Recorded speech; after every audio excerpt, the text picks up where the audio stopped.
जो व्यक्ति अपने मन पर नियंत्रण करना चाहता है, मन का कंट्रोल करना चाहता है, सांसारिक विचारों को रोकना चाहता है, उसको पहले वैराग्य उत्पन्न करना पड़ेगा, फिर विचार रुक जाएगा। वैराग्य कैसे होगा? वो संसार में दुख देखने से होगा। कैसे होगा? दुख देखने से वैराग्य होगा। ये मनोविज्ञान का नियम है। इस योग दर्शन में बहुत मनोविज्ञान भरा पड़ा है। मनोविज्ञान का शास्त्र है ये। चित्त वृत्ति निरोधा, चित्त का मतलब मन, तो सारी साइकोलॉजी भरी है इसमें, योग दर्शन में। अगर आपको कहीं सुख दिखता है तो आप अपने मन को उधर चलाएंगे, मन को उस ओर आकर्षित कर देंगे जहां आपको सुख दिखता है। यह मनोविज्ञान की बात। अब इस बात को उलट दीजिए, जहां आपको दुख दिखता है आप मन को वापस खींच लेंगे। ना भाई, इधर नहीं जाना, खतरा है, इधर नहीं जाना, यहां खतरा है। वहां से मन को वापस मोड़ लेंगे। जैसे आप कार को मोड़ लेते हैं, आगे खाई है, गहरी खाई है तो आप मोड़ लेते हैं कार को, क्योंकि आपको वहां दुख दिखता है, खाई में गिर गए तो नुकसान होगा, इसलिए अपने मन को वहां से मोड़ लेते हैं। तो ऐसे ही संसार में यदि दुख दिखेगा तो आप अपने मन को वहां से मोड़ लेंगे, उसको रोक लेंगे, ब्रेक लगा देंगे, नहीं जाना इधर। ये बात नहीं सोचनी, इसमें हानि है, नुकसान है, खतरा है। और जहां सुख दिखेगा वहां अपने मन को मोड़ देंगे उस तरफ, वो उस तरफ चलेगा। अब जब संसार में दुख दिखेगा तभी वहां से वैराग्य होगा, तब मन को वहां से मोड़ सकते हैं। वो लोग गीत तो गाते हैं, भजन, धीरे धीरे मोड़ तू इस मन को, सुना है ना? ऐसे ही गाते हैं ना, धीरे धीरे मोड़ तू इस मन को। अब धीरे धीरे मोड़ गा तो लेते हैं, पर ये तो पता नहीं मोड़े कैसे। मोड़ना तो आता नहीं, वो सीखा नहीं, गीत आगे चले जाते हैं, धीरे धीरे मोड़ तू इस मन को। तो धीरे धीरे संसार से वैराग्य उत्पन्न करें, तब ये मन मुड़ेगा, धीरे धीरे तब मुड़ेगा, नहीं तो नहीं मुड़ेगा। इसलिए महर्षि पतंजलि जी ने बताया, अभ्यास और वैराग्य दो उपाय हैं। एक तो वैराग्य के संसार से वैराग्य उत्पन्न करो तो आप मन को मोड़ लेंगे, वृत्ति निरोध कर लेंगे, सांसारिक विचार को रोक देंगे, और फिर आगे अभ्यास जारी रखें। अभ्यास छोड़ दिया तो फिर वापस बैक टू द पेविलियन, फिर नीचे आ जाएंगे। जितना ऊपर चढ़े थे फिर वापस नीचे आ जाएंगे, फिर वापस राग उत्पन्न हो जाएगा, फिर संसार में सुख दिखने लगेगा, और फिर सुख दिखेगा तो फिर राग होगा, तो फिर प्रगति रुक जाएगी, बल्कि वापस वहीं पहुंच जाएंगे जहां खड़े थे। और अगर ज्यादा लापरवाही की तो उससे भी नीचे उतर जाएंगे, जहां खड़े थे उससे भी नीचे गहरी खाई में चले जाएंगे। इसलिए अभ्यास का विधान किया, लगातार अभ्यास करें, प्रैक्टिस करें, तब आपका मन ठीक कंट्रोल में रहेगा। इसका नाम योग है। तो ये दो उपाय हैं, अभ्यास और वैराग्य।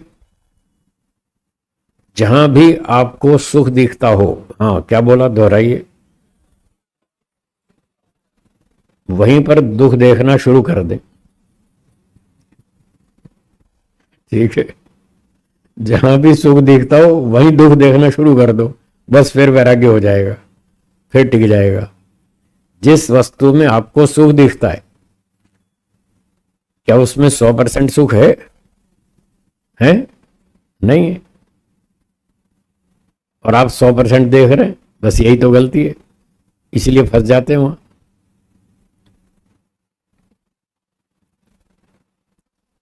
जिस वस्तु में आपको सुख दिखता है वहां 100% सुख नहीं है, और आप 100% मान रहे हैं, यही अविद्या है। इसी अविद्या के कारण फिर वहां राग उत्पन्न होता है, और फिर व्यक्ति वहां फंस जाता है।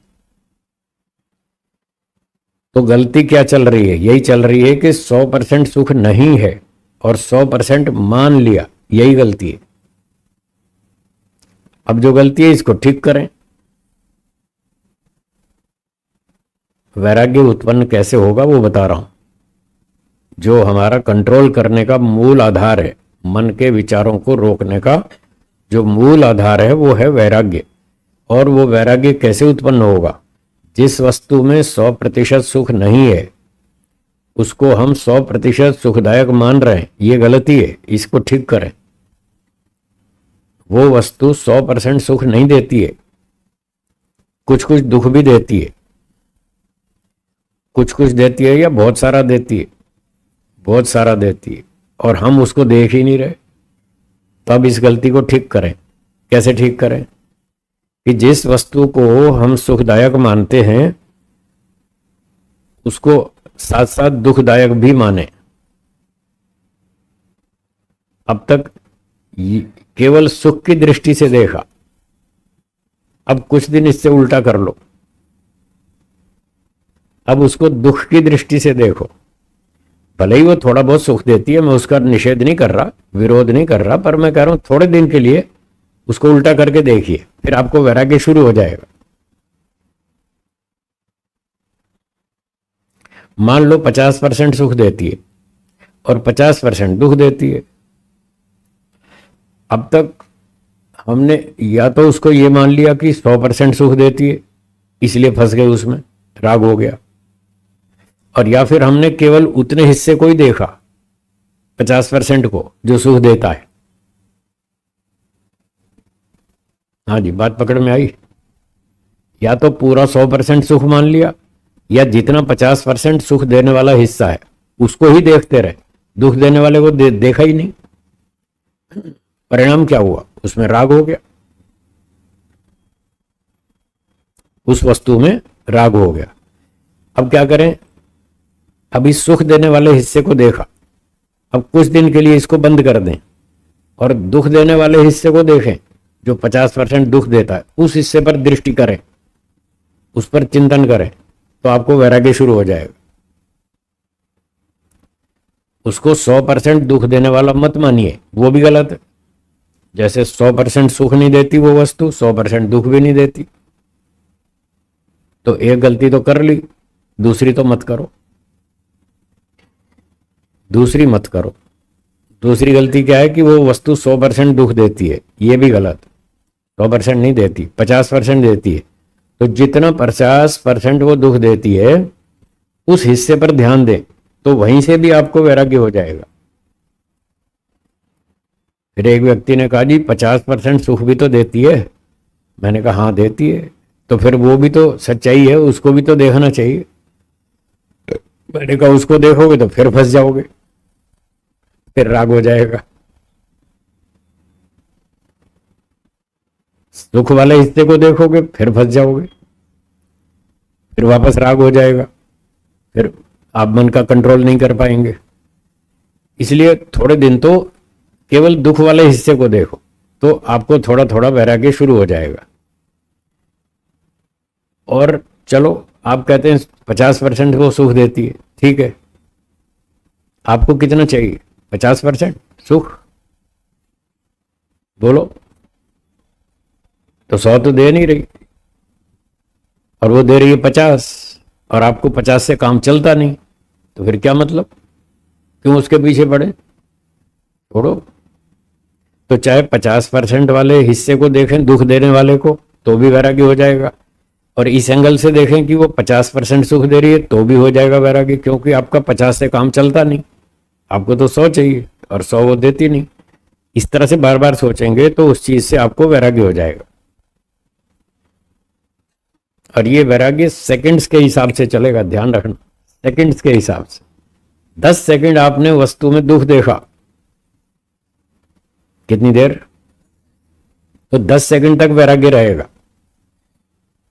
11वें सेकंड में फिर आपको सुख दिखने लग गया उसी चीज में, उसी समय वैराग्य खत्म हो जाएगा और फिर राग आ जाएगा।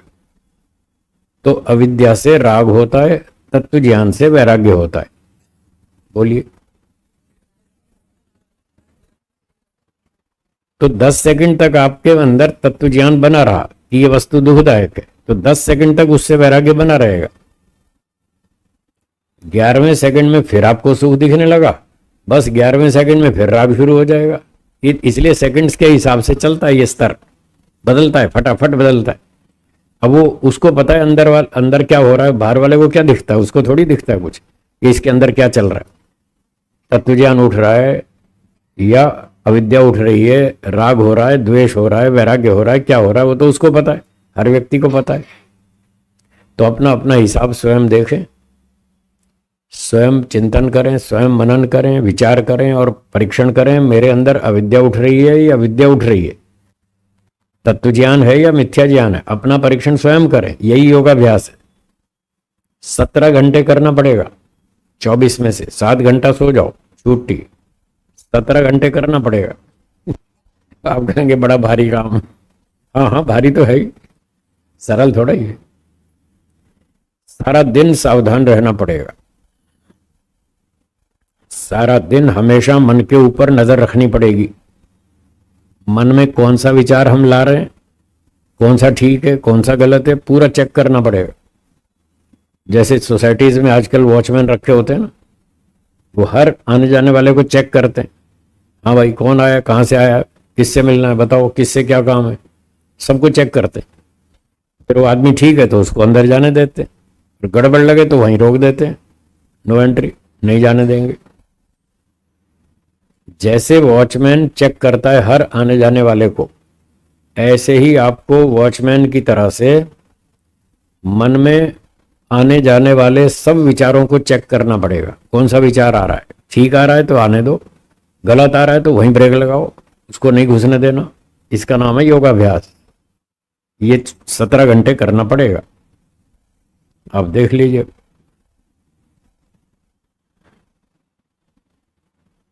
इस तरह से व्यक्ति लंबे समय तक अभ्यास करता है, यह है अभ्यास। फिर अभ्यास से और उस वैराग्य से, इन दोनों की सहायता से फिर हम विचारों को रोक सकते हैं, कंट्रोल कर सकते हैं, इसके बिना नहीं कर सकते। ये बात महर्षि पतंजलि जी ने बताई, ये है योग विद्या। चलिए इस तरह से इसका अभ्यास करें, धीरे धीरे प्रगति होगी।